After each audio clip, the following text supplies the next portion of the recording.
My heart broke as I watched Margaret Ellison, our HOA president, tear my disabled daughter Isabel's Stanford acceptance letter into pieces. Each rip was a deliberate attack on her dreams. Isabel, in her wheelchair, stared as years of brilliance and determination were reduced to scraps on our lawn. Margaret's cruelty wasn't just personal. It was a calculated assault on a girl whose cerebral palsy never dulled her genius. But justice, as I learned, has a way of striking back. I'm Elena Martinez, a single mom and ER nurse, and this is how Margaret's vendetta against my daughter backfired, exposing her prejudice and transforming our community. 7 years ago, Isabel and I moved to Silver Oak Estates, a posh Seattle suburb. Isabel, with mild cerebral palsy, is a prodigy in computer science, math, and robotics, her mind sharper than most. Stanford was her goal since age 12. I worked grueling shifts at Seattle General to afford her specialized equipment, tutors, and our modest home in a top school district. Neighbors initially welcomed us, helping with Isabel's wheelchair or inviting her to events. But 4 years ago, Margaret Ellison became HOA president, vowing to uphold standards. A stern woman in her late 50s with flawless blonde hair and a constant scowl, she saw Isabel's presence as a flaw in her perfect community. Trouble began with a wheelchair ramp I installed at our front door. Despite city permits, Margaret issued a violation notice, claiming it made the house look like a hospital and hurt property values. My blood boiled, but I stayed calm. It's ADA compliant and necessary, I said. When the city overruled her, Margaret's face twisted with rage. Rules are rules until people dodge them, she hissed. That sparked her campaign against us. She held HOA meetings in inaccessible buildings, parked her Lexus to block our driveway, and sent fines for absurd infractions. Grass too long, trash can out too early, holiday lights too bright. At a community barbecue, she griped about Isabel's pool lift, calling it an eyesore that ruined the vibe, loud enough for Isabel to hear. Special treatment lowers our standards, she added. Isabel, swimming with friends, blushed but stayed composed. Later, she cried. Why does she hate me, Mom? I held her. She fears your strength, sweetheart. Small minds can't handle big hearts. Isabel channeled the hurt into her passion. In her junior year, she invented an AI system to prevent pressure sores in wheelchair users by analyzing posture shifts. It won a national science fair, catching Stanford's eye. Dr. Benjamin Hayes, our neighbor and a University of Washington ethics professor, mentored her. A warm, gray-haired man who'd lost his son to illness, he saw Isabel as family. Your mind sees what others miss, he told her. Another ally emerged in Lydia Brooks, the reserved HOA treasurer. A sharp accountant in her 30s, Lydia's quiet note-taking hid a strategic mind, as I'd later learn. The day Isabel's Stanford acceptance letter arrived was pure joy. The thick envelope promised a full scholarship and accessible housing.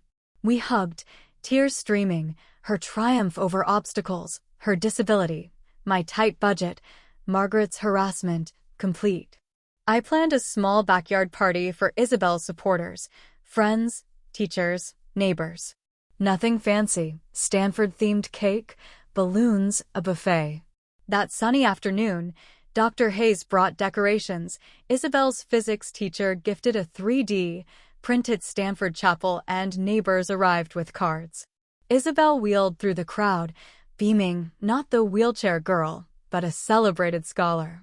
Dr. Hayes raised a toast. In 35 years, I've never seen a mind like Isabel's. Stanford's lucky to have her. Cheers erupted. Then Margaret stormed in, uninvited, her tailored blazer and heels screaming authority. No HOA approval for this gathering, she barked, silencing the party. I stepped forward, heart pounding.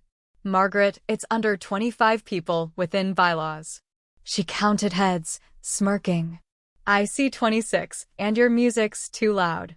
Bylaw 9, Section 4 requires approval for audible events. Dr. Hayes interjected.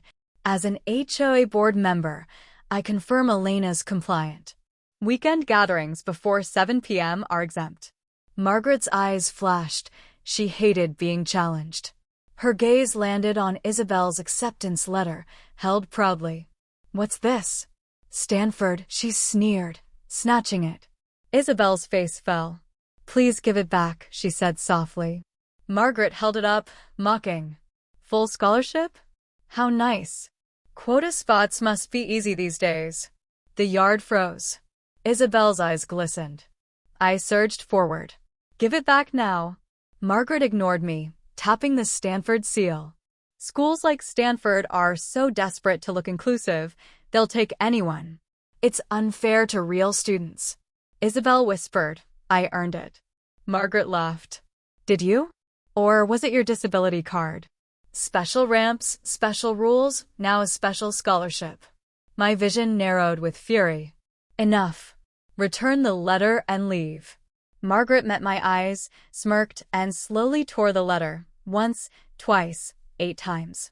Pieces fluttered down. Oops, she said, feigning regret. Isabel sobbed. Before I could act, Lydia, arriving late, shouted, I recorded everything. Her phone's red light glared at Margaret, who paled. That's against HOA rules, she sputtered. Lydia was icy. Bylaw 13, Section 8 allows recording official interactions. I wrote it. Dr. Hayes gathered the fragments. This is ADA harassment, potentially criminal. I stood by Isabel. You bullied my daughter because she's disabled, but she's smarter than you'll ever be. Her AI will save lives. What's your legacy, Margaret? Tormenting kids? Margaret shrank as guests glared. You're overreacting, she muttered. Lydia countered. I've documented your discrimination for years. My cousin's disabled. I noticed every slight. Margaret stammered, you can't prove it. Dr. Hayes held the torn letter. We have video, witnesses, and your words. Defeated, Margaret fled, her heels clicking weakly. The party ended, the mood broken. Isabel stared at the letter's pieces. We can tape it, I offered. She shook her head. It's ruined. That night, Isabel asked, can she take Stanford away? I held her. No one can. She's scared of your brilliance. Isabel said, I pity her. Her empathy stunned me. You're wiser than me, I said. Sleep was restless, regret turning to resolve. Margaret had underestimated us. I called Stanford's admissions office, explaining. They were horrified, sending a new letter via Dr. Catherine Wells, Dean of Admissions, who met Isabel. You earned this, she said, handing over a framed package. No quotas, just talent. Dr. Hayes, a disability law expert, helped file complaints with the HOA's parent company and the DOJ. Lydia provided her video and a dossier of Margaret's abuses. I waited for a pattern, she said. Neighbors rallied, bringing meals and support. A classmate's family started a tech fund for Isabel, which I declined. Her scholarship covered all. 3 days later, the HOA board ousted Margaret after a packed meeting where residents exposed her tyranny. The video went viral, trending as HOA bigot versus Stanford star. News outlets swarmed Margaret's house. Her PR firm suspended her after client backlash. The DOJ launched an ADA investigation, threatening fines and sanctions. The HOA company apologized, waiving our dues and mandating training. Margaret became a pariah, shunned at events. A revelation came at the meeting. Walter Crane, a quiet retiree, revealed Margaret's daughter, Amelia, 34, had autism and lived in a care home. She pays but never visits, he said. She hides her. Margaret's cruelty stemmed from personal shame, not excusing, but explaining her actions. A letter arrived, Margaret's handwriting unmistakable. Elena, no excuse exists. I hurt others to escape my pain. Amelia deserved better. Isabel did too. I've resigned. I'm moving and I've funded accessibility upgrades. It's a start. I shared it with Isabel. Should we see her? She asked. Stunned, I agreed, respecting her wisdom. At Margaret's half-packed home, she looked worn, no makeup, hair limp. A photo of her with young Amelia stood alone. I failed Amelia, she admitted. Seeing Isabel thrive shamed me. Isabel said, hiding her didn't heal you. Margaret nodded, tears falling. I'm visiting Amelia soon. She gave Isabel an embossed Stanford notebook. For your ideas. Margaret began therapy and volunteered at a disability center, reconnecting with Amelia. The HOA, led by Lydia and Dr. Hayes, passed Isabel Martinez standards for accessibility, pool lifts, wider sidewalks. Margaret attended events, humbled. Isabel thrives at Stanford, her AI in trials, mentoring disabled STEM students. Success isn't proving Margaret wrong, she told me, but proving myself right. A disability rights group featured her in a campaign, Genius Unbound, boosting scholarships nationwide. At a Stanford Awards ceremony, I watched Isabel shine, her resilience turning cruelty into change. Margaret's letter-tearing sparked a movement, and her redemption began with facing her shame. Isabel texted Margaret a photo of her and Amelia, writing, "Healing starts with truth." Margaret couldn't break Isabel's dream, she made it soar.